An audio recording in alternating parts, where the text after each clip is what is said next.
언더우드나 마펫은 반대나 찬성을 적극적으로 하지 않았습니다. 대붕이 일어났을 때 두 사람이 다 한국에 없었습니다. 게일도 없었어요. 그렇기 때문에 대부흥에 대한 태도도 애매합니다. 그래서 현재 어떤 역사가는 대부흥은 없었다라고 주장하고 책을 썼어요. 어떤 분이. 그 정도로 대부흥은 신화다라는 입장이 있습니다. 선교사들이 만들어낸 이야기라는 거죠. 왜냐하면 자료가 아주 부족합니다. 한글 자료는 없습니다. 거의. 왜냐하면 그 당시 그리스도 신문이 나왔지 않습니까? 그리스도 신문 1907년 1월호가 없어요. 1906년 말부터 1907년 초반 봄까지가 결호입니다. 그 말은 발견이 안 됐다는 뜻이에요. 아직. 그걸 발견하면 흔히 말하는 대박입니다. 없습니다. 감리교는 그 당시에 대부흥을 크게 지지하지 않았어요. 일부에서. 그러다가 이제 신학 뭡니까?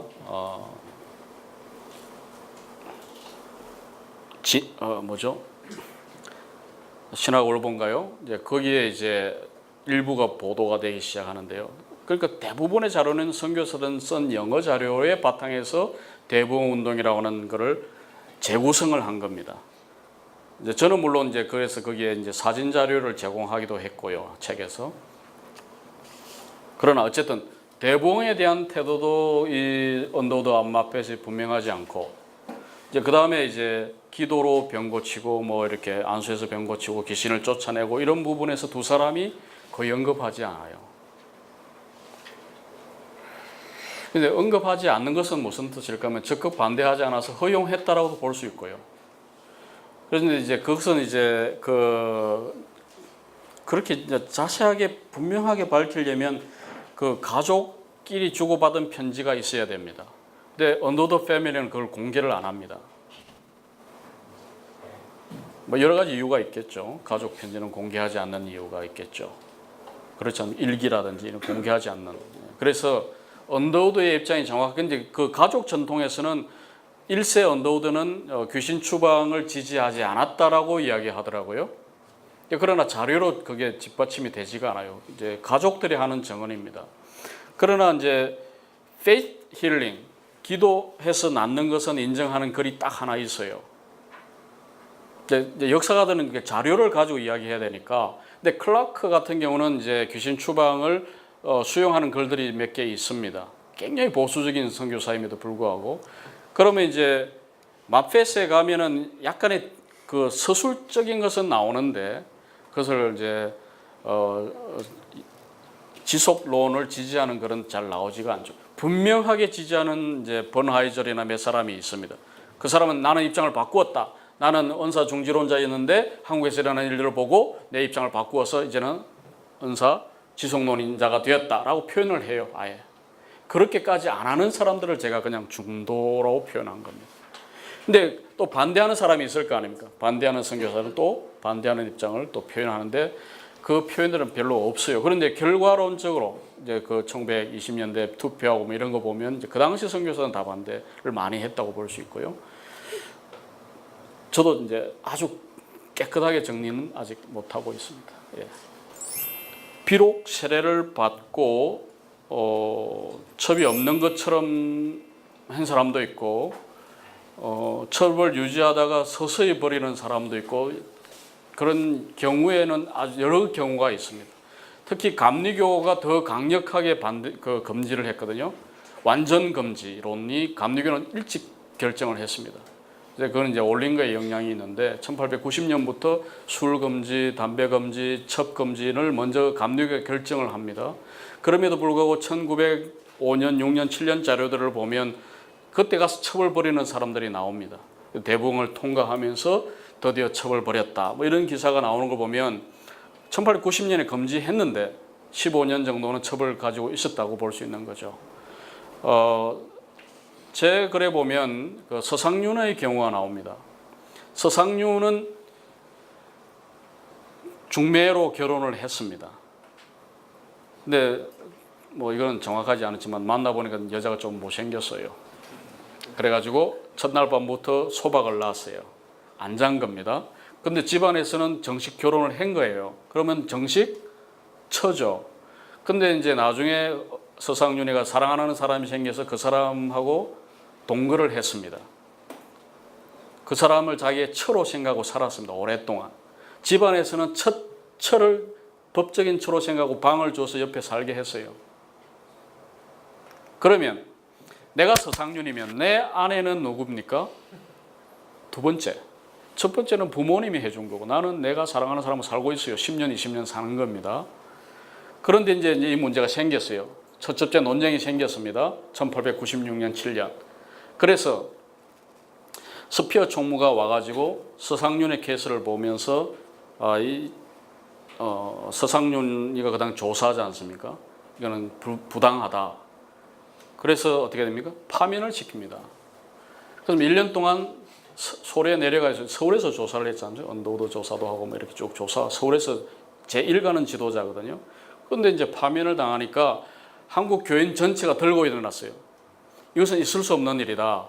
선교사들이 일방적 결정이다 하고 다시 그것을 환원하라고 강력하게 요구합니다. 선교사들이 항복을 해서 환원을 합니다. 다시 조사로 임명을 해요. 그래서 활동을 합니다. 그래서 이제는 성동교회에서 피택 장로가 됩니다. 1901년인가 2년에 피택이 되었습니다. 이제 그 피택이 되면 이제 정치위원회로 아직 노예가 없으니까 선교사 정치위원회에서 그걸 검토해서 어떻게 합니까? 정책적으로 이 사람을 장로로 안수할 수 없죠. 그래서 안 된다 그럽니다. 그러면 서상윤이 그때 이제 선택의 기로에 있는 거예요. 내가 두 번째 철을 버리고 첫 번째 철을 맞이하면 나는 장로가 될 수 있고 1호 목사가 될 수 있어요. 그래서 제가 그렇게 글을 썼죠. 뭐 사랑하는 사람을 선택했다. 한국에서 처음으로 장로와 목사가 될 수 있는 그 모든 명예를 버리고 사랑하는 사람을 선택한 서상윤. 위대한 결정.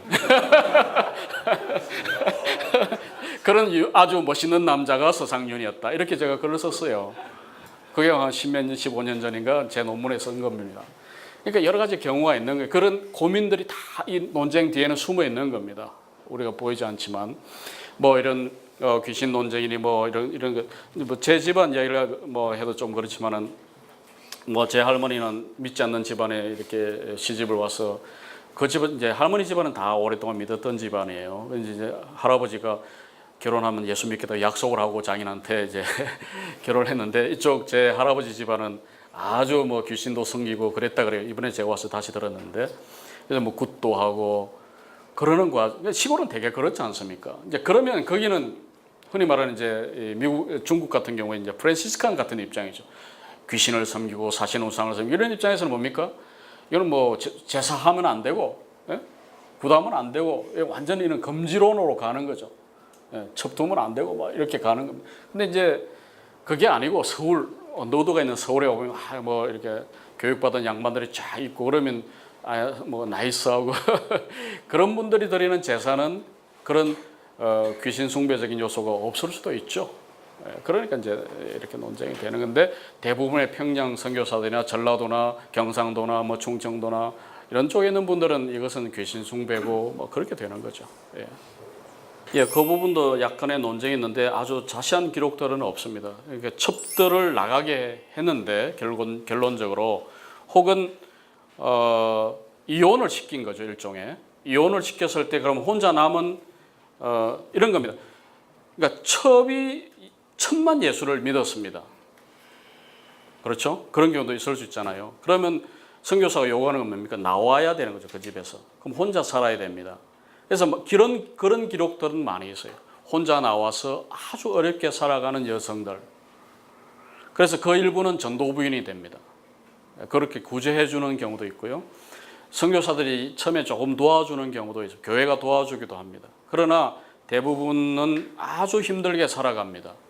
그런 힘들게 살아가는 이야기를 제가 논문에 썼더니 제 지도 교수님이 어떻게 이럴 수 있냐 한국에서 이렇게 아주 좀 분노하는 것 비슷하게 말씀을 하시는데 왜냐하면 여자 교수님이시니까 제 지도 교수님이 여자 교수님이거든요. 그래서 이제 제가 남자기 때문에 그 부분에 아주 센시티브하게 글을 못 썼는데 또 그 글을 이렇게 다른 일반 한국학 하는 여자 교수에게 보여줬더니 제가 쓴 글에 대해서 상당히 실망을 하더라고요. 어떻게 여성의 관점이 없냐? 저는 그냥 아주 객관적인 입장이라고 막 이렇게 썼는데 왜 여성의 입장에 대해서 전혀 고려하지 않냐고. 그래서 제가 논문 발표를 접었습니다. 아직도 못 쓰고 있는데 여전히 교회는 여성에 대한 배려는 적었죠. 논쟁은 했습니다. 그러니까 아이들의 복지 문제, 첩의 복지 문제를 어떻게 할 거냐 논쟁은 했습니다. 했음에도 불구하고 정책적으로 안 된다고 했기 때문에 첩을 내보내거나 첩에 혼자 믿어서 키운 첩이 나와야 되었습니다. 세례를 받으려면. 그래서 거기에 상당한 고통이 따라왔습니다. 예. 그 부분은 자료가 잘 없습니다. 그걸 알기에는 상당히 자료를 깊이 들어가야 되는데 어렵죠. 예. 여자 선교사들의 자료를 다 읽어야 됩니다. 그러면. 근데 여자 선교사들의 자료는 많지 않습니다. 그러니까 이 흔히 말하는 갑과 을의 역사를 알려면 시간이 더 많이 걸리죠. 그래서 특별히 그런 관점을 가지고 읽어야 됩니다. 그러니까 한국 교회에서도 여성 사학자들이 많이 나오고 교회사들이 나와서 그 입장에서 많이 써주시면 제 지도 교수님이 너는 남자니 가지 말라 그러더라고요. 저는 관점이 없는 거예요. 잘 한국에서 특히나 잘한 거 알기 때문에 한국 남자들이 얼마나 문제가 많은 걸 경험을 하셔가지고 그 부분은 여자 후배들에게 양보를 하라고 하셨어요. 왜냐하면 저는 지도 교수님이 그런 관점으로 모든 글을 쓰기 때문에 저는 배워서 그걸 좀 쓰려고 했거든요. 근데 자격 탈락, 미달. 한국 남자라서 예, 그런 겁니다. 예, 대한성서공회의 역사 1권을 보시면 자세하게 나옵니다. 로스부터 시작해서 이제 번역 이론 논쟁이 나오는데요. 이제 가장 큰 논쟁은 사실 언더드와 게일 간의 대립인데 가장 대표적인 예는 창세기 1장 번역입니다. 창세기 1장에 하나님이 몇 번 나오죠? 목사님들. 모르세요? 우리 번역에 현재 그 개역 개정에 태초에 하나님이 해서 하나님 한 번 시작해서 창세기 1장 가면 대충 몇 번 나올까요? 예, 27번인가 나옵니다. 근데 이제 게일의 입장은 이게 이디오매틱 코리안, 그러니까 한국어다운 한국어는 주어를 반복하지 않습니다. 그렇죠? 주어 없이도 말해도 얼마든지 통하지 않습니까? 그렇기 때문에 하나님을 여러 번 뺍니다. 그래야 훨씬 더 한국어다워요. 부드럽게 읽힙니다. 그리고 낭독하기에도 좋아요. 하나님이 자꾸 이러면 이상하거든요. 그러니까 이제 게일은 한국어를 아주 잘했기 때문에 또 같이 일한 이원모나 다른 번역 조사들이 한국에 가장 능한 사람들이고 번역을 수십 년 합니다. 같이. 그렇기 때문에 그게 이제 자유의역이죠. 그래서 뜻이 통하는 게 중요한 것이 리터럴, 자꾸 번역이 중요한 게 아니다는 입장이고 그것이 나중에 공동 번역으로 오죠. 그래서 이제 다이나믹 에퀴벌런스, 의미가 더 중요해요. 그 문자적 번역보다는. 그런데 그 입장이 게일입니다. 그럼 창세기에서 하나님을 정확하지 않습니다. 27번에서 20번으로 줄였습니다. 그러자 반대편은 뭐라고 하느냐? 게일이 하나님을 죽였다. 고 이야기하고 언더우드는 뭐라고 이야기하냐면 외국처럼 여러 가지 번역본이 있을 경우에는 자유의역도 오케이. 그러나 한국에서는 하나의 번역만 있기 때문에 그 하나만 있을 때는 어느 것으로 가야 되느냐? 직역이냐 의역이냐? 직역으로 가야 되냐? 왜냐하면 한국 사람들은 그 당시만 해도 주석서나 이런 것을 보지 않기 때문에 가능하면 직역으로 가야만 그 신앙에 도움이 된다는 거죠. 근데 주석서도 있고 뭐 여러 가지 역본들이 있을 경우에는 그 나라 말다운 것이 필요하다고 인정을 해요. 그러나 1901년에서 1911년, 11년 이제 구역 처음으로 성경 전서가 나오죠.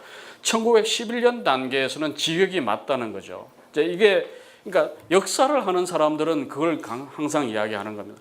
그 상황에 얼마나 적합한가. 이제 언더우드 입장은 계속해서 그런 입장으로 가는 겁니다.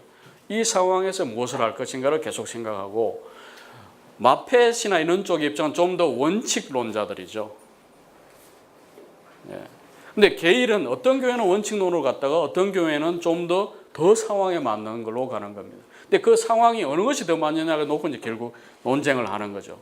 현재 상황에서 한국어다운 한국어를 해야 된다는 게일의 입장은 상당히 의미가 있어요. 왜냐? 그때부터 이제 1910년부터 이제 일본어가 들어오지 않습니까? 그럼 새로운 세대는 일본어를 공부하기 때문에 한국어를 잃어버리는 겁니다. 그래서 가장 한국어를 잘하는 세대가 번역한 성경을 만들고 싶은 거예요. 가장 한국어다운 한국어 성경을 만들어야만 이 한국어가 보존이 되고 그것이 유지가 된다고 보는 거죠. 직역보다는 한국어다운 번역. 그래서 자유어역으로 가게 돼서 결국 사역 성경을 찍게 되죠. 그래서 게일이 성경 전서 전체를 번역해서 혼자, 그러니까 의원과 도움을 받아서 한국어 최초의 사역 성경 전서를 출판합니다. 창문사에서. 예, 그렇게 가는 거죠. 우리는 그래서 지금은 도움을 받죠. 그 번역을 도움을 받습니다. 그 이제 공동 번역의 논쟁도 비슷하죠. 직역이냐, 어역이냐. 그래서 결국은 공동 번역이 개신교에서 받아들여지지 않은 가장 큰 이유는 물론 하느님이라는 용어 문제와 어역이라고 하는 문제 때문에 개신교가 이렇게 거부를 했지 않습니까? 그러다 그 다음 단계에서 이제 뭐가 나왔죠? 세번역이 나왔죠. 세번역도 여전히 한국 보수주 복음주의 거부한 이유는 여전히 자유어역 때문이죠. 크게 보면.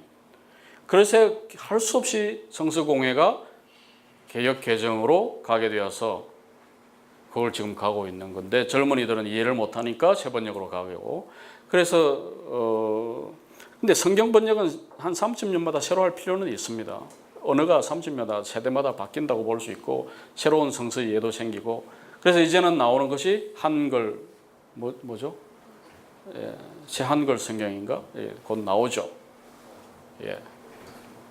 이제 그것은 공동 번역의 실패, 세 번역의 실패의 경험에서 이제는 그러면 그 중도 개적 개영은 직역이고 세 번역은 자유역이면 중간적 입장으로서 새로운 버전을 내겠다는 겁니다. 지금.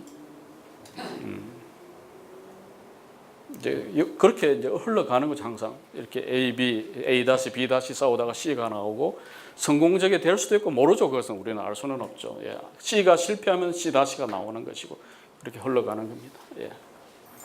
뭐 제 이름을 치고 코리안 크리스천니티를 치거나 온라인 아카이브 코리안 크리스천니티 이렇게 치면 PDF 파일로 제가 만든 건 아닙니다. 하여튼 여러 가지 지금은 디지털라이즈해서 다 자료를 올리기 때문에 책을 수백 권 공짜로 볼 수 있습니다. 1920년 이전 자료는 25년까지는 지금 다 이렇게 오픈 소스로 되어 있죠. 그래서 미국의 많은 도서관들이 1925년 이전 모든 책들은 구글을 포함하여 다 디지털에서 올립니다. 공짜로. 그래서 한국 교회사와 연관되는 혹은 한국사 초기 선교사들 모든 자료는 지금 공짜로 다 볼 수 있습니다.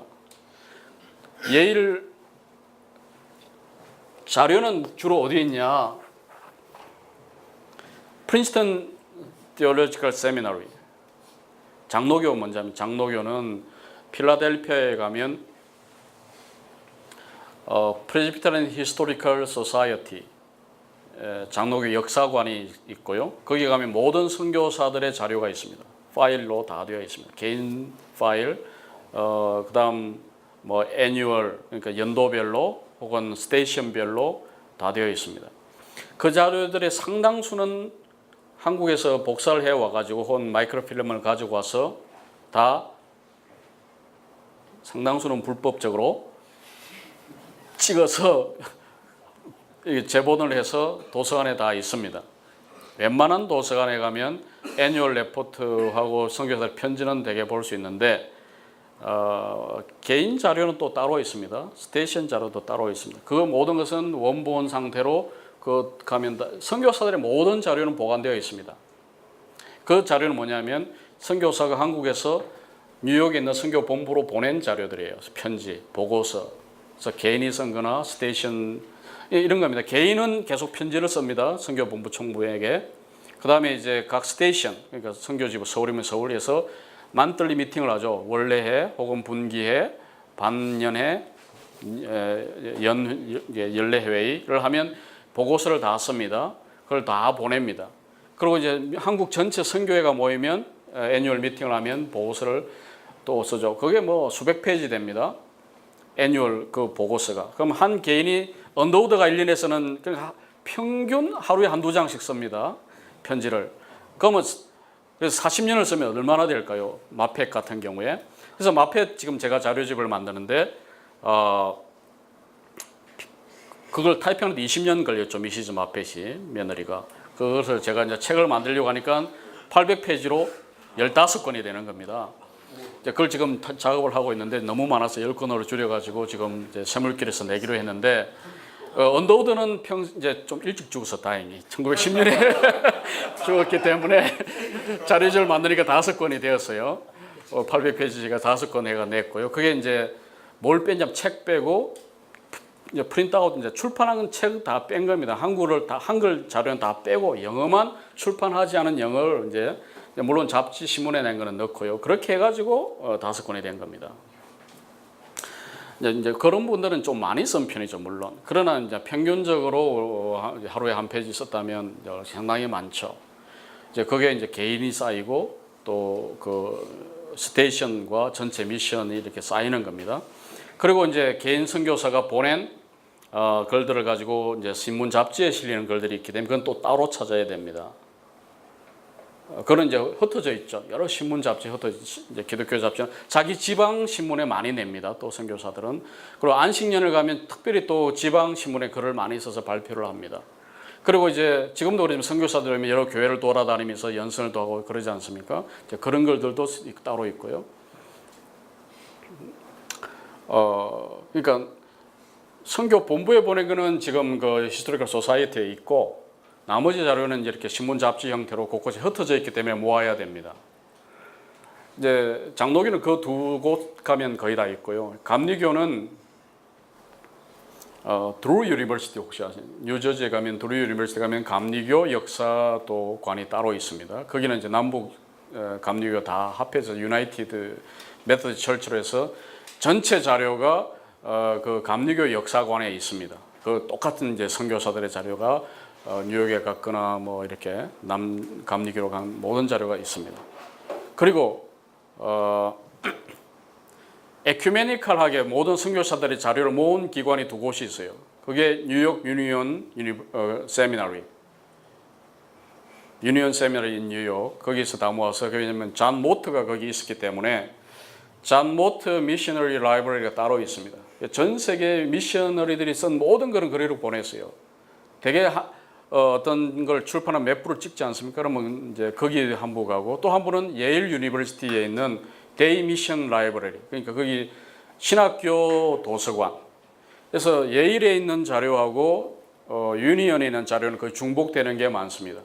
그런데 지금 유니언 세미나리는 돈이 없어가지고 거의 이제 이렇게 없어지는 상황이고 도서관도 뭐 이렇게 좀 희미하고요. 예일은 이제 아주 잘 됩니다. 거기 사서도 좋고 작업도 많이 디지털라이도 많이 해서 계속 공개를 합니다. 그래서 예일 유니버시티 스쿨 오브 디비니티 스쿨 그다음에 거기 데이 미션 라이브러리에 들어가면 여러분이 평생 보고도 남을 자료가 공개가 되어 있습니다. 프리로 다 볼 수 있습니다. 거기에 상당수는 한국 자료가 있습니다. 왜냐하면 스테이션 뭐 선천 스테이션의 선교 지부의 보고서를 보고 싶다, 애뉴얼 리포트를 보고 싶다. 그러면 다 공개되어 있어요. 네, 그런 거는 아주 이제 지금은 기초 자료가 되어 있습니다. 그러니까 그런 애뉴얼 리포트는 출판이 된 거예요. 출판 안 된 자료들을 보는 게 이제 역사가들이 하는 겁니다. 기본적으로 사실은. 그런 건 이제 아까 말한 선교사들의 편지나 일기나 핸드라이팅들로 된 거나 타이핑한 것들 이제 이런 걸 보게 되는 거죠. 그래서 잡지만 해도 보아야 될 게 한 20종, 1910년까지. 신문만 해도 이제 이렇게 한 또 그 정도 되고요. 미국에 출판된 것만 해도 그렇죠. 그럼 이제 캐나다도 있고 호주도 있고 이러니까 또 그쪽으로 하려면 그쪽으로 봐야 되죠. 예. 이제 국내에서 출판된 것들은 상당히 많이 없어졌지만 그래도 최대한 모아서 지금은 다 나와 있습니다. 그래서 신문 잡지들이 다 나와 있기 때문에 해방 이전에 모든 자료가 거의 다 볼 수 있습니다. 신문 잡지들은.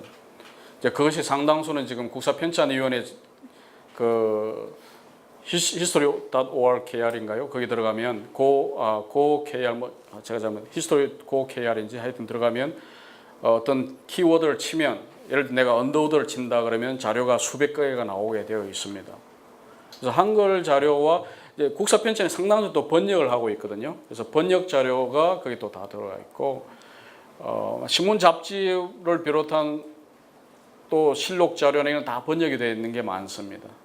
예, 타이핑을 또 다 해놓은 자료도 많고 왜냐하면 실록 자료, 한성순보 뭐 이렇게 황성신보 이쪽으로 오면 한자가 많지 않습니까? 그런 게 이제 번역됐거나 뭐 아직 황성신문은 안 돼 있죠. 예, 그런데 하여튼 뭐 독립 신문은 다 볼 수 있고 이런 식으로 디지털라이즈 다 되어 있습니다. 그래서 한국 자료는 크게 걱정할 게 없고 1910년까지만 지금 이야기하는 겁니다. 이제 영어 자료는 이제 그런 몇 개 기관에 가면 다 있는데 그 거의 대부분이 한국 기독교 역사연구소 아시죠? 한국 기독교 역사연구소에 가면 다 있습니다. 다 프린트아웃 한 상태로 하드커버 상태로 볼 수 있습니다. 그래서 이제는 자료가 없기 때문에 연구 못 한다는 것은 말이 안 되죠. 대부분의 미국 영어 자료들은 한국 기독교 역사연구소에 다 있습니다. 근데 그러면 장로교만 이야기합니다. 북장로교만 이야기하면 1910년까지 선교사들의 편지 보고서가 몇 권이냐? 100권이 넘습니다. 이런 두께로. 큰 A4 사이즈로. 한 500페이지씩 해서 100권입니다. 그러면 대충 아시겠죠? 그래서 이제 아까 말한 대학 문제 하면 8,000페이지가 나오는 겁니다. 예. 그래서 1911년에서 또 1945년까지 해가 또 한 100권이 있어요. 이렇게. 이제 그 200권을 읽는 게 아주 기본적인 작업인데 아무도 안 읽었죠. 아직 그것을. 저는 1910년까지 다 못 읽었습니다. 미안합니다.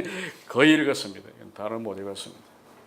예, 크게 보면 제 명제는 그겁니다. 그러니까 1세대 동안에 개신교가 한국에 와서 한국적 기독교가 되었다. 거기에는 선교사들과 한국 교인들의 노력이 있었고 논쟁이 있었고 그 논쟁들은 결국은 한국적 기독교, 토착화하는 한국적 기독교를 만드는 데 기여했다. 대표적으로 이제 용어 문제라든지 추도회를 만든다든지 이런 여러 가지 논쟁들을 한 이유는 결국은 서구 기독교를 그대로 이식한 것이 아니라 한국적 기독교를 만드는 과정이었다. 그래서 우리가 선교사들을 볼 때에 문화 제국주의자로만 매도할 것은 아니다. 그들은 한국어도 배우고 한국 문화와 한국사 여러 가지 이런 것을 배워가면서 논쟁을 통해서 그들은 토착화의 노력을 상당히 한 분들이다. 물론 선교사만 한 것은 아니지만 대부분의 논쟁 자체가 이제 선교사들이 참여했고 자료가 남아 있기 때문에 그리고 또 이슈가 되는 것이 선교사들이 과연 어떤 정체성을 가진 자들이냐가 논쟁이 되기 때문에 그래서 제가 주장한 바는 그런 흔히 말하는 제국주의 문화 제국주의자들로서의 서구 기독교를 이식하고 한국인들은 상당히 그냥 일방적으로 그것을 카피하는 수준에 머물렀던 모방하는 수준에 머물렀던 그러니까 한국인들의 어떤 그 능동적 태도가 없었던 걸로 되게 평가하는데 그런 적극적인 참여도 있었고 논쟁에 보이지 않는 배후에 한국인들의 여러 가지 참여가 있었다. 그렇게 일단 평가할 수 있고요. 근데 그것이 2세대에 가서는 이런 활발한 논쟁이 일어나지 않습니다.